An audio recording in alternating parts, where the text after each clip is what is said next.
आप सबको जय यीशु। आज हम पाठ 11 पढ़ेंगे।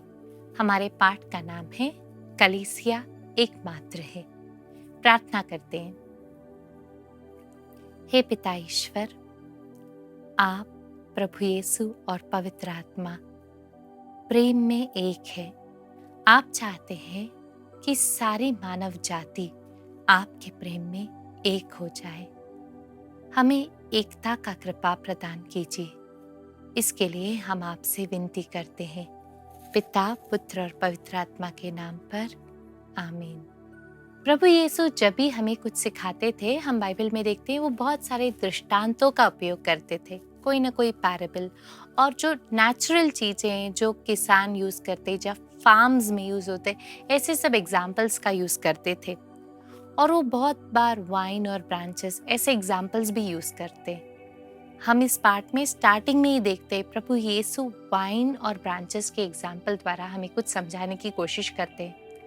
आपने ये गाना जरूर सुना होगा जब आप चर्च में प्रार्थना करते तू है प्रभु एक दाखलता, तू है प्रभु एक दाखलता, मैं हूँ उसकी एक डाली, जब तक तुझसे जुड़ा रहूं, बना रहूं मैं फलदायी, तू है प्रभु एक दाखलता।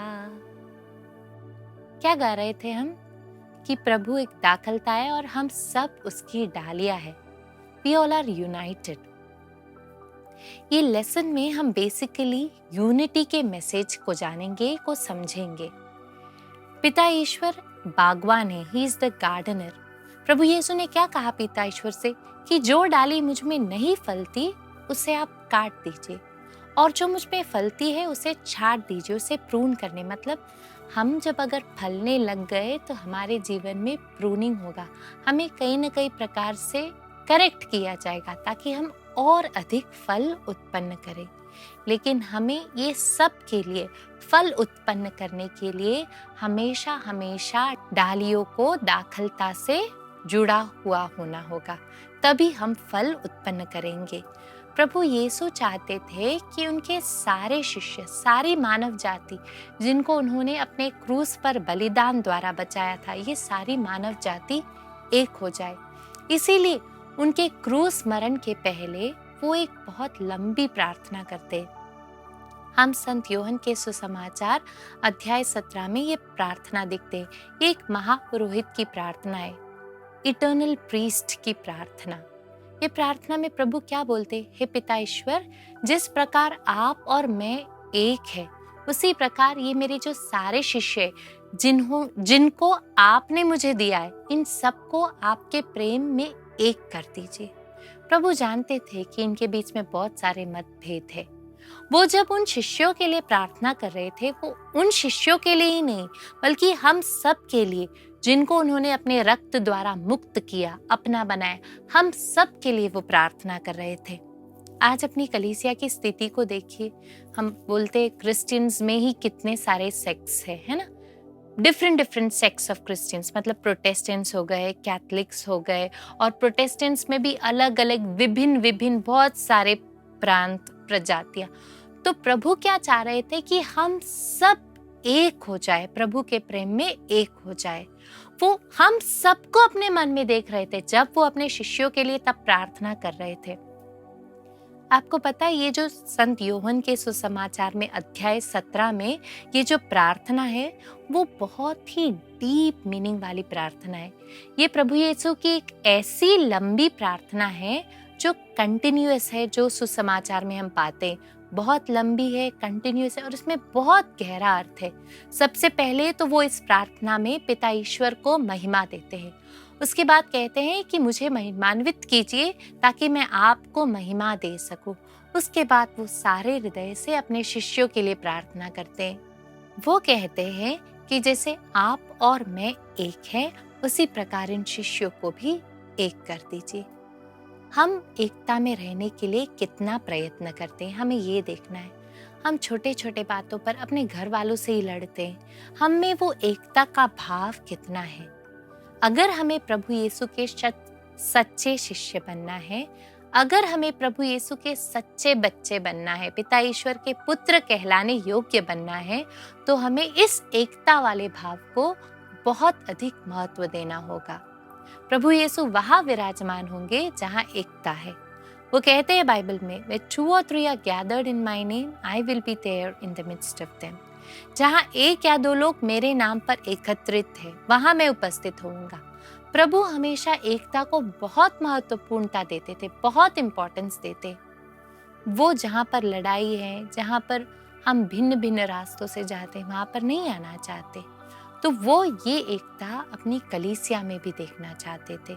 अगर हमें इस एकता में बढ़ना है तो हमें प्रभु यीशु, जो कि सच्ची दाखलता है, जो कि मेन दाखलता है, उससे जुड़ा हुआ होना होगा।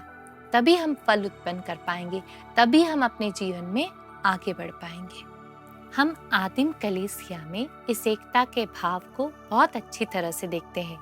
पवित्र ग्रंथ में प्रेरित चरित्र में हम पढ़ते हैं, आदिम कलीसिया विश्वासियों का समूह, एक हृदय और एक प्राण था, 1 heart and 1 mind। वो उनके पास जो कुछ भी था सब कुछ बेचकर प्रेरितों के चरणों पर लाकर रख देते और प्रेरित उसे लोगों के आवश्यकता के अनुसार बांटते थे। उनमें कोई भी कंगाल नहीं था, किसी को भी भूखा मरना नहीं पड़ता आज की तरह। वे लोग भातृत्व के निर्वाह में एकदम आगे थे।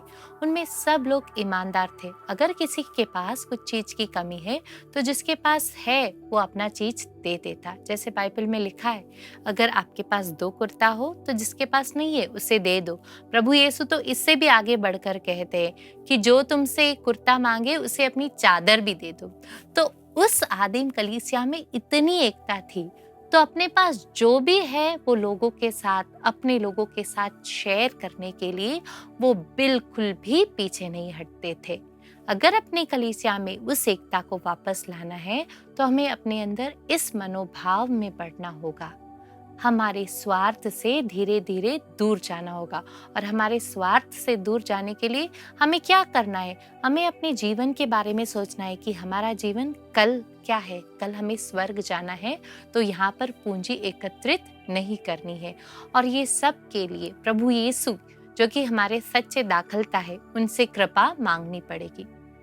उसके बाद विश्वास में बढ़ने के लिए हमें सबसे अहम चीज है प्रभु के सामने अपने आप को समर्पित करना। जब हम उनके सामने अपने आप को समर्पित करते, हमारे विश्वास में हम गहरा होते हैं और यही विश्वास हमें एकता की ओर ले जाता है। प्रभु यीशु ने हमें क्या क्या सिखाया, हमें किन किन चीजों में विश्वास करनी है। प्रभु यीशु ने हमें त्रिएक ईश्वर के बारे में बताया, यानी पिता, पुत्र और पवित्र आत्मा। हमारा जो विश्वास का जीवन है उसका आधार है त्रिएक ईश्वर। हमें ये सच्चाई में विश्वास करना है। फिर उसके बाद प्रभु यीशु इस संसार में आए, उन्होंने सब कुछ चरितार्थ किया और फिर हमारे लिए पवित्र आत्मा को एक सहायक के रूप में भेजा। हमें इस त्रिएक ईश्वर में विश्वास कर कर अपने विश्वास के जीवन में बहुत गहराई प्राप्त करनी है। जब हम विश्वास में गहरे होते हैं तब अपने आप अपने अंदर वो एकता का भाव उत्पन्न होता है। हम क्यों एकता में इतने पीछे होते, क्यों असफल होते? क्योंकि हमारा विश्वास ही इतना कमजोर है। हमें किसी भी चीज पे विश्वास नहीं, हमें तो कभी कभी अपने आप पर भी डाउट होता है, इसलिए हम आगे नहीं बढ़ पाते।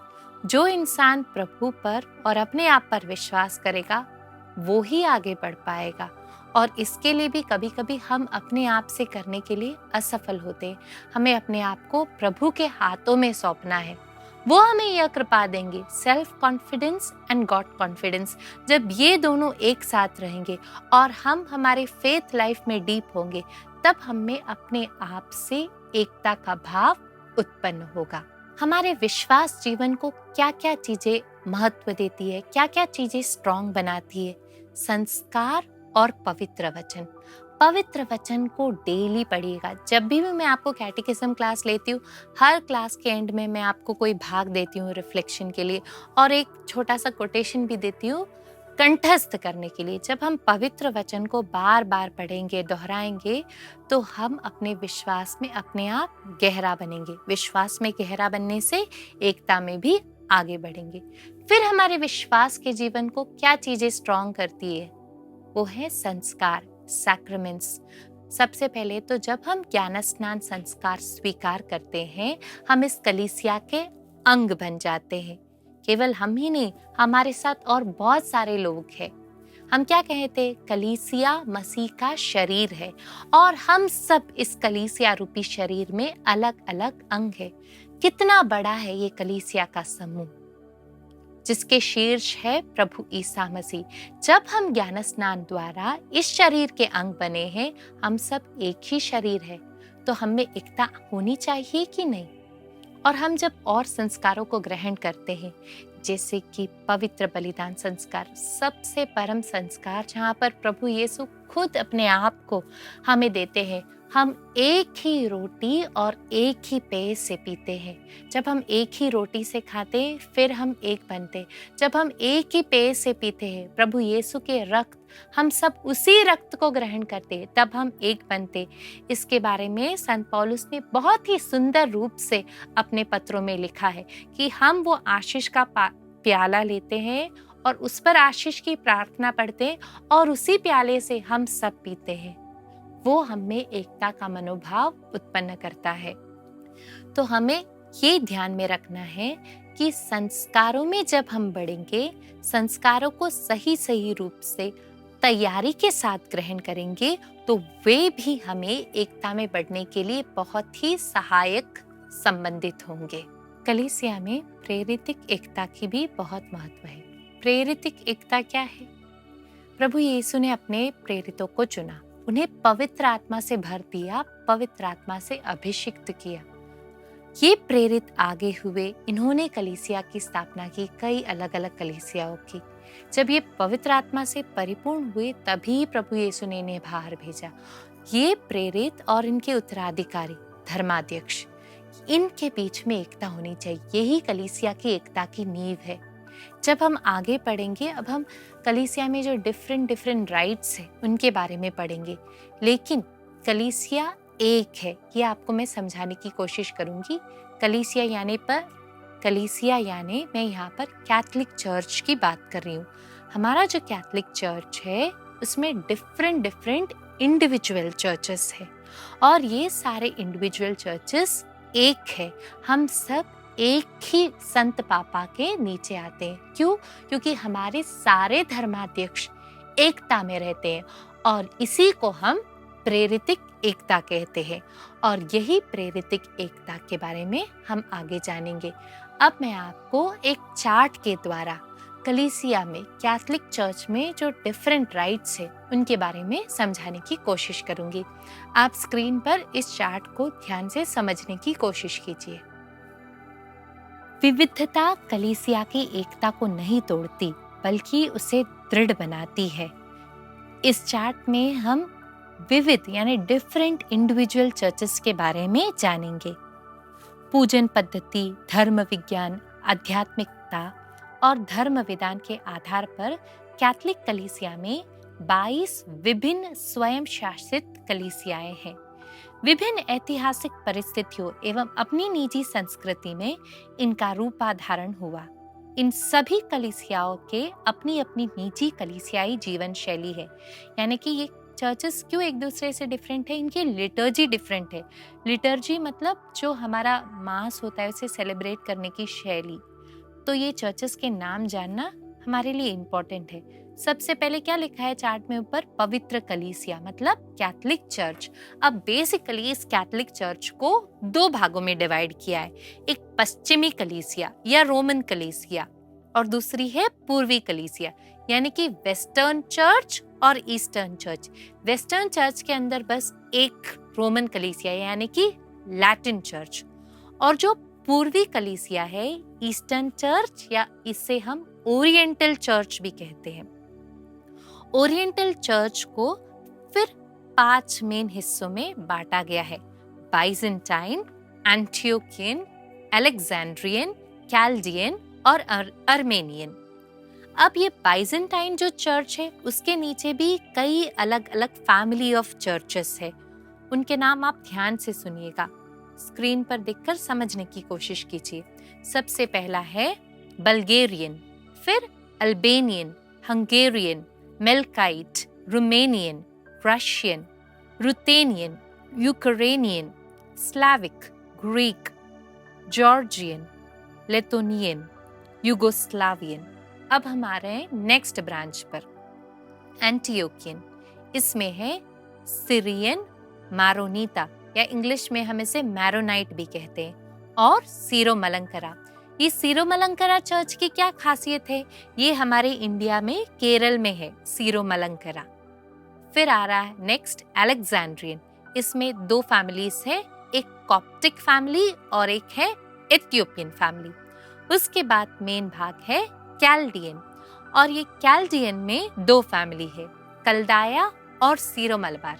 अब यहाँ पर ध्यान से सुनिए, ये सीरो मलबार राइट है हमारा राइट। हम जो कैटेकिज्म पढ़ रहे हैं, हम ये सीरो मलबार चर्च की कैटेकिज्म पढ़ रहे हैं, क्योंकि हमारा राइट है सीरो मलबार राइट।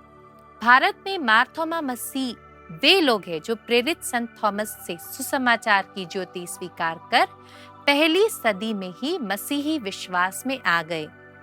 मार्थोमा मसीहियों की इस विश्वास परंपरा को सीरो मलबार कलीसिया शुरू से लेकर जारी रखती है। सीरो मलबार कलीसिया ने पूर्वी सीरियाई पूजन पद्धति को देश की संस्कृति को ध्यान में रखते हुए अपनाया। तो ये हमारी सीरो मलबार चर्च की विशेषता है। उसके बाद एक ब्रांच है आर्मेनियन, उसमें दूसरे अलग फैमिलीज नहीं है। अभी हमने स्क्रीन पे डिफरेंट राइट्स के बारे में देखा, उसमें अपना सीरो मलबार चर्च भी है, और सीरो मलबार चर्च की एक इंडिविजुअल इम्पोर्टेंस है। हमें इसे आगे बढ़ाना है, इस ट्रेडिशन को अपने जीवन में अपनाना है। पर ये याद रखना है, हम सब एक ही संत पिता के नीचे आते हैं, पोप फ्रांसिस के नीचे आते हैं। इसके बाद बच्चों, हमें हमेशा याद रखना है कि कलीसिया की एकता के लिए हम प्रार्थना करेंगे। सबसे पहले मैंने लेसन के स्टार्टिंग में सेंट जॉन चैप्टर 17 के बारे में बताया था, ईसा की प्रार्थना। वहां पर ईसा ने हम सबकी एकता के लिए प्रार्थना की थी। तो आज मैं मनन चिंतन के लिए आपको वही भाग देना चाहती हूँ, Saint John chapter 17 verses 20 to 26। इसे आप इस हफ्ते में बार बार पढ़ेंगे, इस पर रिफ्लेक्ट करेंगे। जैसे प्रभु यीशु चाहते थे कि सारी कलीसिया एक हो जाए, हम उसके लिए प्रार्थना करेंगे। आप उसमें से एक बहुत ही इंपॉर्टेंट वर्ड्स बाय हार्ट करेंगे, सेंट जॉन चैप्टर 17 वर्स 21। इसे आप कंठस्थ करने की कोशिश कीजिए। उसमें क्या लिखा है? प्रभु यीशु पिता से कहते हैं, जैसे मैं तुझ में हूँ और तू मुझ में, वैसे ये भी हम में एक हो जाए। तो एकता के लिए प्रार्थना कर रहे हैं, इसे आप कंठस्थ करने की कोशिश कीजिए। हम प्रार्थना करते हैं। प्रभु यीशु, आपने अपने जीवन में एकता को बहुत महत्वपूर्णता दी। आपने पिता ईश्वर और पवित्र आत्मा के साथ जो प्रेम है, चाहा कि हमारे बीच भी वैसा ही प्रेम रहे। हमें यह कृपा दीजिए कि हम भी हमारे जीवन में एकता को महत्व दें और भलाई करके सबों के साथ प्रेम से रहे। आमीन। आप ये निर्णय लीजिए बच्चों कि आप हमेशा कलीसिया की एकता के लिए प्रार्थना करेंगे। प्रश्न उत्तर करते हैं। प्रश्न पहला, स्वयं शासित कलीसियाओं की एकता है कैथोलिक कलीसिया, स्पष्ट कीजिए। स्वयं शासित कलीसिया में जो विश्वासी गण होते हैं, अलग अलग कलीसिया के विश्वासी गण, वे सब एक ही परमाधिकार के अधीन होते हैं, एक ही हेड होता है, संत पापा। इन कलीसियाओं के बीच की जो एकता है वो भी प्रशंसनीय है। यही है इस क्वेश्चन का आंसर, पेज नंबर 70 पर। प्रश्न दूसरा, कलीसिया की एकता के लिए किन किन बातों में एकता चाहिए? किन किन बातों में हमारे बीच में एकता होनी चाहिए? पहले तो विश्वासियों के बीच में एकता का मनोभाव होना चाहिए, फिर उसके बाद हमारा विश्वास में एकता होना चाहिए, फिर हमारे संस्कारों में एकता होनी चाहिए। ये पेज नंबर 69 पर डिफरेंट हेडिंग्स के बीच में, हेडिंग्स के नीचे इसका एक्सप्लेनेशन है। तीसरा प्रश्न, कैथोलिक कलीसिया की पूजन पद्धति की मुख्य परंपराएं कौन सी है? ये उत्तर पेज नंबर 70 पर है। हमने जो चार्ट पढ़ा था उसी में है, इसे मैं पढ़कर सुनाती हूँ। पूजन विधि की 6 अलग अलग प्राचीन परंपराएं हैं: आर्मेनियन, अलेक्जेंड्रियन, बाइजेंटाइन, एंटियोकियन और असीरियन। और रोमन तथा लतीनी, रोमन और लतीनी एक ही है। सीरो मलबार कलीसिया की पूजन पद्धति कौन सी परंपरा में आती है? हमने चार्ट में अगर ध्यान से सुना होगा तो याद आ जाएगा। कौन से परंपरा में आती है? कैल्डियन राइट में। 5वां प्रश्न, किन किन बातों के आधार पर स्वयं शासित कलीसियाएं उत्पन्न हुई है? ये इंडिविजुअल चर्चेस का कैसे हुआ निर्माण? Different liturgy, different theology, different spirituality के कारण। कैसे कहेंगे हम? लिटर्जी के लिए हम बोलेंगे पूजन पद्धति, फिर धर्म विज्ञान, धर्म विधान, ये सारी आध्यात्मिकता, ये सारी बातें अलग हैं, इसीलिए स्वयं शासित कलीसियाओं का निर्माण हुआ। इन क्वेश्चन आंसर्स को कंप्लीट कीजिए और ये चार्ट को समझने की कोशिश कीजिए, जिसे आप बार बार पढ़ेंगे तो आपको ये सारे डिफरेंट राइट्स के नाम याद भी हो जाएंगे। और जो रिफ्लेक्शन के लिए जो प्रेयर कहा था, ये जो प्रेयर है ये बाइबल का सबसे इम्पॉर्टेंट प्रेयर में से एक है। क्यों? क्योंकि ये यीशु का स्वयं का प्रेयर है। बाइबल में बहुत सारे फेमस प्रेयर्स है, पर ये जो प्रेयर है जॉन चैप्टर 17, ये यीशु का स्वयं का प्रेयर है। इसे बार बार पढ़िए। प्रभु हम सबको आशीष दे।